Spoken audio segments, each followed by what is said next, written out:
Honorable Speaker, the Honorable Prime Minister, Honorable Deputy Prime Ministers, the Honorable Leader of Opposition, Honorable Cabinet Ministers and Assistant Ministers, Honorable Members of Parliament, visitors from abroad present here today, and the people of Fiji that may be listening in today. Nisaya Ravinaka, and a very good morning to you all.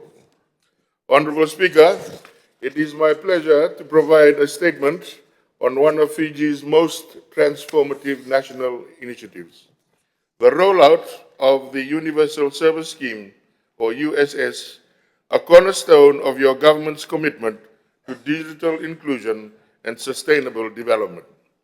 At the heart of this initiative, Honorable Speaker, is a single powerful principle. Every Fijian, regardless of geography or circumstance, deserves meaningful and secure access to connectivity and the vast opportunities that it offers.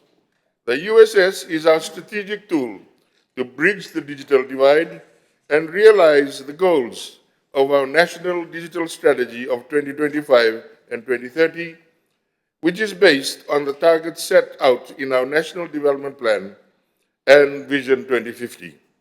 The Universal Service Scheme is being administered by the Telecommunications Authority of Fiji with the guidance of the Universal Service Advisory Committee, made up of the Permanent Secretaries of Communications, Finance, Rural and Maritime Development, alongside the heads of TAF, the Fiji Competition and Consumer Commission, and representatives from licensed telecommunication operators.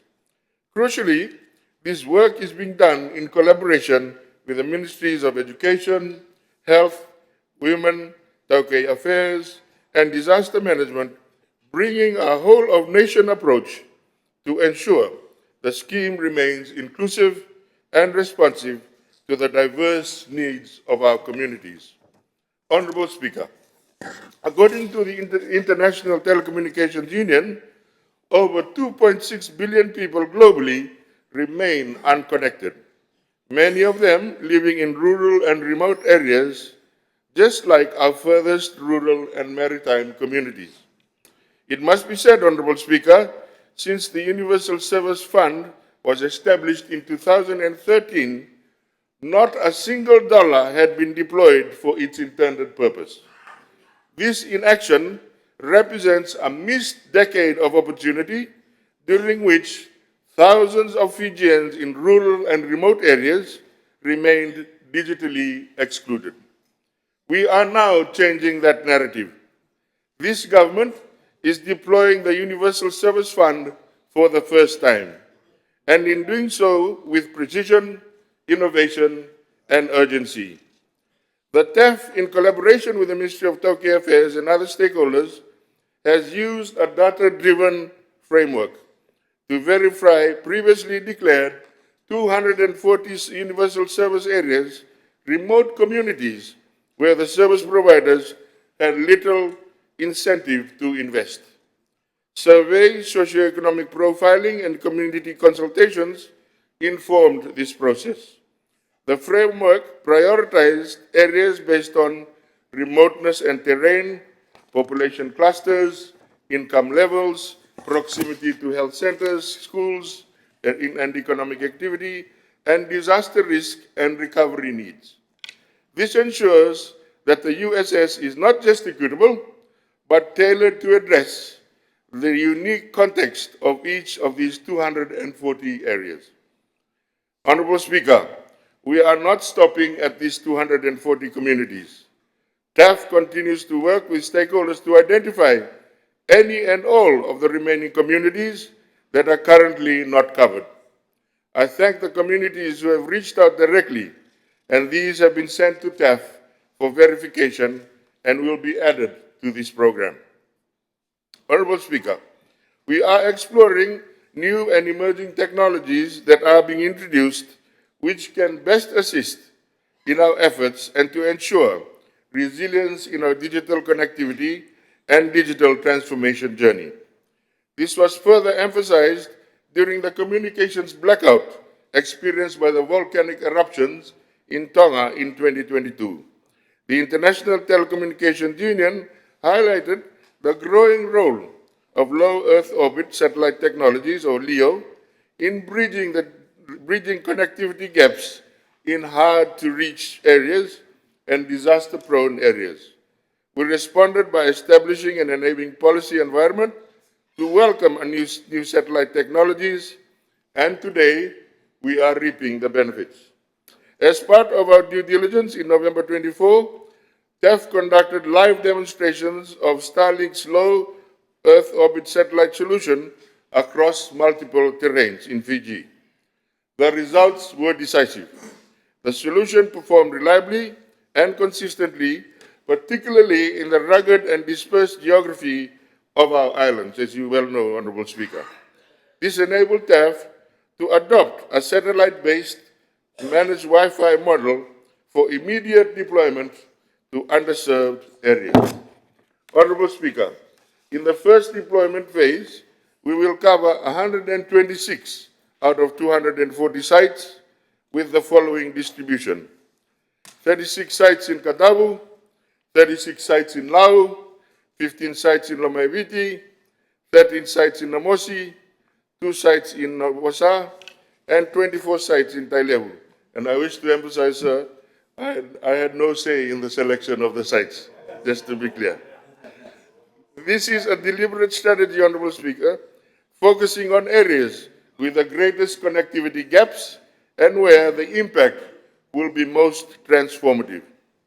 Each site will feature minimum 2 Wi-Fi access points, solar-powered systems for off-grid sites, emergency satellite phones for disaster response, a voucher-based access model to manage usage and encourage responsible digital behavior.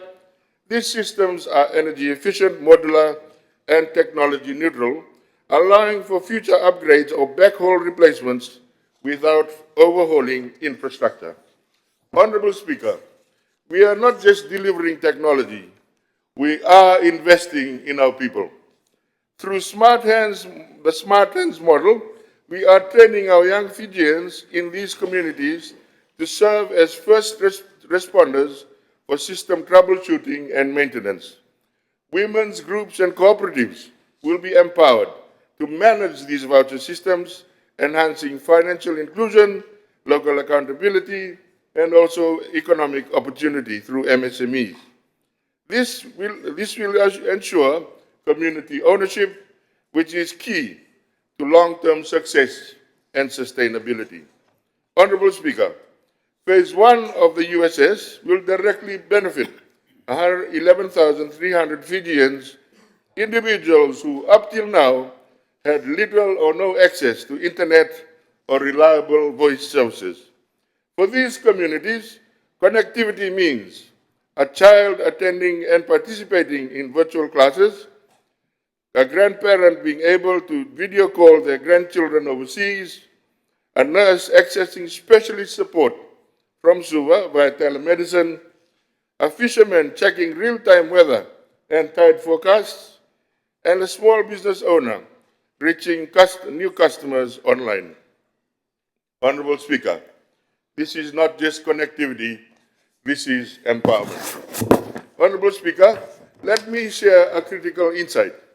The ITU reports that extending connectivity to rural and remote areas often incurs costs up to 10 times greater than urban deployments, which explains why commercial operators have been reluctant to invest. This was the same when we assessed Fiji. Initial costing for terrestrial towers was in excess of 400 to 500,000 per site. This would have limited up to 35 or 40 sites, not accounting for OPEX or operating expenditure, which is no surprise and would surpass the funding in the service fund in a couple of years. In contrast, Honourable Speaker, our current satellite-based model costs approximately 29,000 per site, including installation, equipment, solar power where required. This allows us to scale across all 240 communities efficiently and sustainably. Phase 1 alone is valued at around 3 million, Honourable Speaker, including one maintenance visit to ensure longevity and performance. In a country as vulnerable to climate change and natural disasters as Fiji, Honorable Speaker, connectivity is not optional. It is a life-saving infrastructure. This is why each site is equipped with an emergency phone system linked to national disaster coordination systems. This ensures communities can receive early warnings, coordinate evacuations, and remain connected during times of crisis. Honorable Speaker, sir, TAF is working with the Ministry of Finance to finalize the disbursement mechanism for the fund, a crucial final step before physical deployment begins. The deployment will prioritize sites with existing electricity supply in Namosi, Navosa, and Tailevu, followed by solar-powered sites as equipment arrives. Planning for Phase 2, which will connect the remaining 114 sites and communities, which is already underway, with a validation of sites in collaboration with the provincial officers. Honorable Speaker, sir, the USS will only thrive with interagency, private sector, civil society, and community partnerships. While global mobile coverage gaps has shown and highlights that there is a persistent and critical gap in usage, this coverage is about 2 billion people in the globe that are still remaining offline. This underscores that connectivity alone is not enough. Our universal service scheme is designed to bridge the coverage and usage gaps here in Fiji, enabling real and sustained digital inclusion for all our people. Therefore, we are already collaborating within government, for example, with the Ministry for Health to support telemedicine integration, the Ministry for Education to support remote learning platforms, the Department of Women or the Ministry of Women to lead community awareness and digital inclusion, the Department of Cooperatives to support cooperative ownership and entrepreneurship models, and the Itauke Affairs to ensure traditional structures are respected and empowered. I also encourage our partner organizations and countries, private sector and civil society groups to roll out initiatives and solutions for these communities that are being connected. Honorable Speaker, this is a whole of government, whole of society approach, one that is designed for sustainability. Honorable Speaker, before I conclude, I promised that if I had time, I would just read out the sites just for clarity, and because I have 6 minutes, I will do so in the interest of transparency. Fokandabu, Nrabualu, Chioma, Monisolo, Nadomoto, Niundua, Soso, Ukabu, Bunisei, Yavitu, Chiliva, Lawaki, Lamanikoro, Matasa Olebu, Nakau Ngasele, Nakau Nakoro, Nakornawa, Nalela, Namachiu, Nukubou, Solotabui, Solotina, Badalea, Bunibaibai Kabalawof, Wainido Kula, Ngasele, Lebuka, Nayoti, Naodiwai, Raki, Korobou, Nalotu, Nangalotu, Natokalau, Tawaba, Yakita, Polau, Lamachi, Nakeleanga, Namuka, Natokalau, Undu, Boitavi, Dalidoni, Leukana, Lamaloma, Malaka, Mavana, Mualevu, Muamua, Nardivo, Sawana, Tubuda, Uruane, Lakova, Maloku, Nasoku, Nuku, Wanra, Como, Nayau, Loboni, Matukana, Nukuni, Watao, Watoa, Drawalu, Ketei, Tobu, Undu, Muanaidake, Muanaira, Navindamu, Ongea.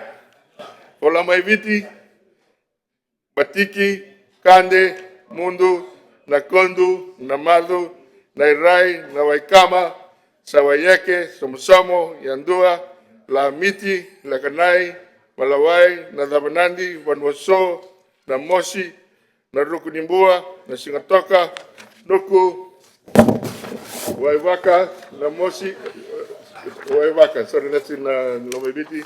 For Namosi, Waiwaka, Nangarawai, Naraiwawa, Nakavika, Nabunimbau, Nabunikambi, Saliandrau, Bunindavo, Nawai Makutu, Nawai Makutu, Nasaudoko, Watu Malabu, Otailevu, Nasinu, Delaikuku, Dranu, Lawaki, Namburelevu, Nandrano, Nananu, Gelekuro, Burerua, Dakuinuku, Londoni, Navidula, Saukasa, Saukasa Tu, Nalindi, Nameka, Patkarasa, Komi, Naiburuburu, Naloto, Nabunimono, Sawa, Udinibanua, Ululoni. We are doing something, Honorable Speaker. Honorable Speaker, before I conclude, the research by the ITU and World Bank indicates that an increase in broadband penetration can directly impact a country's GDP growth. By expanding connectivity through USS, Fiji is investing in its economic future, enabling new economic opportunities for innovation, entrepreneurship, and social development. This tells us that the USS scheme is not simply about building networks, it is about building a fairer, more connected Fiji. We are fulfilling long-standing promises, Honorable Speaker. We are deploying unused resources, Honorable Speaker, and we are delivering where others could not. This initiative represents the best of what good governance can achieve: equity, opportunity, resilience, and national pride, Honorable Speaker. Honorable Speaker, let us continue to work together to bring every Fijian into the digital era. Because, Honorable Speaker, when we connect communities, we connect hope, potential, and the future generations to come. Now, Honorable Speaker. I thank the Deputy Prime Minister, the Honourable Kamikamica.